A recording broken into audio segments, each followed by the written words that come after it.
Salut à tous, bienvenue, merci d'être avec nous. On est en direct de Chênebourg. On a beaucoup de plaisir d'être chez Eugène Beau, le couturier de votre jardin. On est là 2 fois par année, une fois si vous êtes avec nous pour Noël, pour les sapins bien entendu. Et puis aujourd'hui, eh bien, ce sont des portes ouvertes avec aujourd'hui et demain eh bien, l'occasion de venir choisir forcément votre plancha ou votre grill, votre barbecue pour l'été. Sans oublier, vous allez le voir tout à l'heure, plein de beaux meubles de jardin. On a beaucoup de plaisir d'être avec le patron de cette Eugène Beau, Jean-Pierre Gardiol, dit Gonzo. Michel, salut Gonzo. Bienvenue, merci beaucoup d'être habitué maintenant. Hein. On est assez habitué, on en est très content. Gonzo, c'est 2 fois dans l'année, on a dit.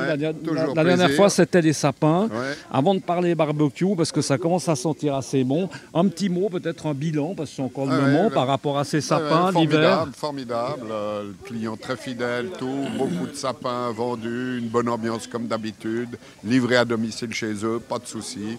On a fait une très bonne saison d'hiver. Alors pendant qu'on y est, la transition est assez vite faite. Là, on n'est plus dans les sapins, mais c'est quelque chose qui est sympa. C'est relativement nouveau. On voit des oliviers. Il y a, on il y a a un une peu de jolie verdure. collection de magnifiques petits oliviers. Et puis on a toujours des beaux buis, des belles plantes, les géraniums, les fleurs de saison, etc.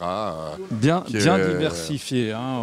On s'en rend compte. Là aussi, pendant qu'on y est, c'est important parce qu'on n'arrive pas forcément à repartir avec des plantes comme ça dans sa voiture. On peut imaginer qu'il y a une livraison qui est prévue. Bien sûr. On livre toujours, hein, c'est notre qualité du service qu'on a chez nous. Hein. Et puis là, il y a un truc qui nous plaît déjà, Gonzo, je ne sais pas si tu es d'accord avec moi, c'est ces hamacs, ça m'a l'air assez confortable, c'est sympa. Hein. C'est sympa dans les jardins, ça c'est un nouveau produit, le hamac en tech là.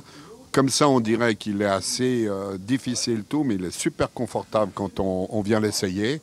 Donc les gens ont aujourd'hui et demain ont porte ouverte, et d'ailleurs tout le reste de l'année pour venir l'essayer et l'adopter. On voit ces meubles de jardin, Gonzo, hein, on va en parler peut-être tout à l'heure aussi avec Jérémy et Christophe qui nous attendent là-bas devant la plancha. Meubles de jardin, est-ce qu'on peut parler d'une mode ou bien ça revient un peu, c'est tout le temps un peu pareil? Il y a une évolution, il y a eu une forte évolution ces dernières années, mais maintenant depuis certaines années c'est assez stable. C'est l'inox Battylene que les gens aiment beaucoup, ça ne demande pas d'entretien. Il y a une grande évolution dans les coussins pour les salons de jardin. Quelque chose qui ne se faisait pas il y a 10 ans, les salons de jardin, ça s'est énormément développé. Les gens, ils ont vraiment un espace très convivial chez eux grâce à ces nouveaux meubles où les coussins résistent à la pluie. On va peut-être faire 2-3 images en attendant qu'on aille chercher 2 autres protagonistes. Gonzo, voilà. Je te laisse passer le témoin. On va passer à la relève, à Jérémy Gardiol. Salut Jérémy. Merci beaucoup d'être avec nous. Puis on profite de saluer évidemment Christophe Frison, un incontournable de chez Eugène Beau. Merci messieurs. Vous n'êtes pas fous, vous êtes mis carrément déjà devant, les saucisses, la nourriture. alors. Et puis à noter qu'on aime bien le dire, à boire et à manger. D'accord. On a aussi de quoi évidemment se restaurer. Un petit mot sur ces 2 jours qui nous attendent, peut-être au niveau du programme, si les gens veulent venir, Jérémy. Alors, programme de vendredi, donc on a commencé vers 10h, on termine la journée vers 5h, 6h, tout ce qui est démonstration, etc., verre, pour boire un verre. Et puis demain, donc on recommence vers 10h jusqu'à 18h cette fois-ci, avec beaucoup de démonstrations, avec beaucoup de choses différentes à déguster, à manger toute la journée. On espère en tout cas avec le soleil. Et puis Christophe, lui, en tout cas, se gêne pas. Moi, je vais goûter ça dans un tout petit moment. Christophe, juste un mot pendant qu'on y est. Là, on voit une plancha, là, on voit un barbecue. On est d'accord. Différence essentielle entre les deux, c'est lequel? Comment est-ce qu'on choisit plutôt une plancha ou un barbecue? Ça reste quoi? Ça reste une affaire qu'on peut dire privée. C'est une question de goût, de choix. Alors aujourd'hui, les planchas sont un produit qui est devenu très à la mode, surtout pour les gens qui font des entrecôtes, et un peu des saucisses, des poissons, des légumes, etc. Donc tout ça, c'est vraiment idéal pour tous les gens qui ne font pas des grosses pièces de viande, je dirais. Ce qui représente à peu près 90% de la clientèle qui utilise des barbecues. Tous ceux qui veulent faire des rôtis, des poulets, des choses un peu plus sophistiquées, bon, là, c'est plutôt ils restent plutôt vers les barbecues. Mais je pense que la meilleure personne qui peut vous parler de la Oui, plancha, ne vous inquiétez pas. c'est le cuisinier. Il ne faut pas fuir le micro, vous inquiétez pas. Chacun va avoir son mot à dire. J'aimerais juste encore avec vous voir justement au niveau de l'utilisation, peut-être même de la maintenance de ces appareils, si on les laisse dehors, si on les laisse, est-ce qu'on peut les laisser l'hiver dehors? Ça, c'est assez important aussi peut-être. Hein, alors, en fonction de ce qu'on a comme place. Tout peut rester dehors, sous la bâche, l'hiver, tout sans problème. Je dirais que la plancha, ce qui est le plus important, c'est qu'on peut vraiment la nettoyer beaucoup plus facilement. Donc on la déglace à l'eau, on la frotte comme il est en train de faire, et c'est reparti. Que le barbecue, c'est une chose un peu plus, c'est un peu comme une cuisinière, comme un four. Donc il y a des fois des choses un peu plus compliquées à nettoyer. Et j'en profite pour dire à tous les gens qui ont des grilles qu'on fait aussi le service d'entretien, de nettoyage chez Eugène Beau. Donc tous les gens utilisent le grill pendant toute la saison, ils nous le rendent à l'automne et on le rend nickel au printemps.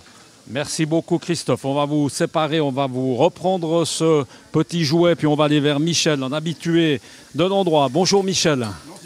Didier, il n'y a pas que des Michel, mais c'est bien Michel, moi c'est bien, moi j'aime bien Michel, mais Didier ça va très bien aussi. Didier, on va parler dans le micro si tu es d'accord, 2 minutes.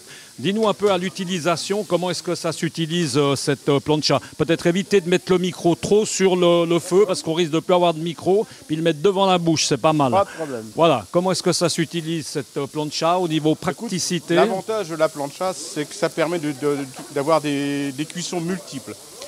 Il est clair qu'on ne va pas faire des grosses pièces comme des poulets, comme des gigots, etc. Ça, ce n'est pas le type de cuisine. Par contre, on peut faire des petites pièces ici qui permettent donc des cuissons très très rapides. D'accord ? On est vraiment sur des cuissons avec des petites pièces, avec des choses qu'on peut mariner par exemple. Là, j'ai fait des petites crevettes avec du citron confit. On va tout de suite en goûter une, voilà, sans tarder. Et toi, la cuisson est hyper rapide, c'est 1 minute, 2 minutes maximum si tu veux, selon l'épaisseur. On n'arrive pas vraiment à avoir le goût ce goût de grillé qu'on arrive à avoir peut-être avec le barbecue, on arrive quand même. Tu vois, on arrive quand même à griller des choses quand même assez... Parce que ça c'est sympa ce goût de griller comme ça. Hein. Oui, sauf qu'au niveau santé, c'est pas si bon. top. C'est pas si top, non. Mais bon.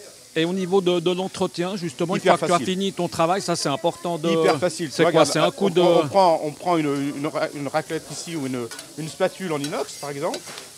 Voilà. On évacue et l'outil principal de nettoyage, c'est ça. D'accord, un petit coup comme ça. Ça. Attention aux doigts, hein, quand même, un petit peu d'habitude. Et ça permet surtout de pouvoir décoller un peu tous les résidus. Et après, on évacue avec un simple papier. Toujours, on fait attention aux doigts, toujours. Et regarde, top plancha, ici, elle est nickel. On peut repartir sur une nouvelle cuisson. Donc facile en tout cas, on s'en rend compte d'entretien, facile d'utilisation. Il faut juste faire attention effectivement de savoir doser un petit peu les puissances. J'ai toujours une petite anecdote. Cuisiner, c'est maîtriser les chaleurs. C'est ça. C'est vraiment le cœur du truc. Et ça fonctionne évidemment au gaz. Une bouteille à gaz. Ou électrique. Ça tient en moyenne combien de temps le gaz là, une bouteille comme ça de 10 kg fait à peu près une saison. Hein, une saison. Oui, okay. Facilement. Après, tout dépend si tu l'utilises tous les jours ou une fois par semaine. Mais en l'utilisant 2 ou 3 fois par semaine, tu as vraiment une saison d'utilisation. Merci beaucoup en tout cas Didier. Je vais reprendre ce petit jouet. Merci beaucoup.